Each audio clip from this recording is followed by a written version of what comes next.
అమిత్ షా గారు రేపు నిజామాబాద్ వస్తున్నారు, వారికి స్వాగతం పలుకుతున్నాము. కానీ పసుపు బోర్డు 2-3 సార్లు ఇనాగ్రేషన్ అయిపోయింది. మీ ఎంపీ అరవింద్ గారు మీకు ఏం చెప్పి తీసుకొస్తున్నారో మాకు తెలియదు. కానీ రేపు మీరు నిజామాబాద్ వచ్చినప్పుడు మాత్రం ఖచ్చితంగా పసుపుకు మీరు ఇస్తామన్న మద్దతు ధర 15,000 రూపాయలు ప్రకటించి వెళితే మా నిజామాబాద్ జిల్లా పసుపు రైతులందరూ కూడా సంతోషపడే అవకాశం ఉంటుంది.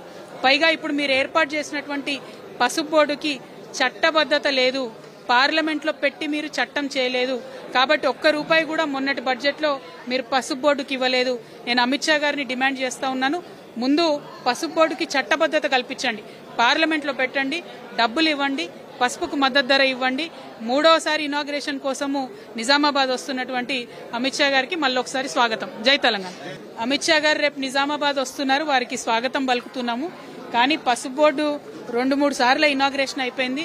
మీ ఎంపీ అరవింద్ గారు మీకు ఏం చెప్పి తీసుకొస్తున్నారో మాకు తెలియదు. కానీ రేపు మీరు నిజామాబాద్ వచ్చినప్పుడు మాత్రం ఖచ్చితంగా పసుపుకు మీరు ఇస్తామన్న మద్దతు ధర 15,000 రూపాయలు ప్రకటించి వెళితే మా నిజామాబాద్ జిల్లా పసుపు రైతులందరూ కూడా సంతోషపడే అవకాశం ఉంటుంది. పైగా ఇప్పుడు మీరు ఏర్పాటు చేసినటువంటి పసుపు బోర్డుకి చట్టబద్ధత లేదు, పార్లమెంట్లో పెట్టి మీరు చట్టం చేయలేదు.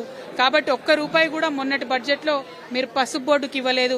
నేను అమిత్ షా గారిని డిమాండ్ చేస్తా ఉన్నాను, ముందు పసుపు బోర్డుకి చట్టబద్ధత కల్పించండి, పార్లమెంట్లో పెట్టండి, డబ్బులు ఇవ్వండి, పసుపుకు మద్దతు ధర ఇవ్వండి. 3వసారి ఇనాగ్రేషన్ కోసము నిజామాబాద్ వస్తున్నటువంటి అమిత్ షా గారికి మళ్ళీ ఒకసారి స్వాగతం. జై తెలంగాణ.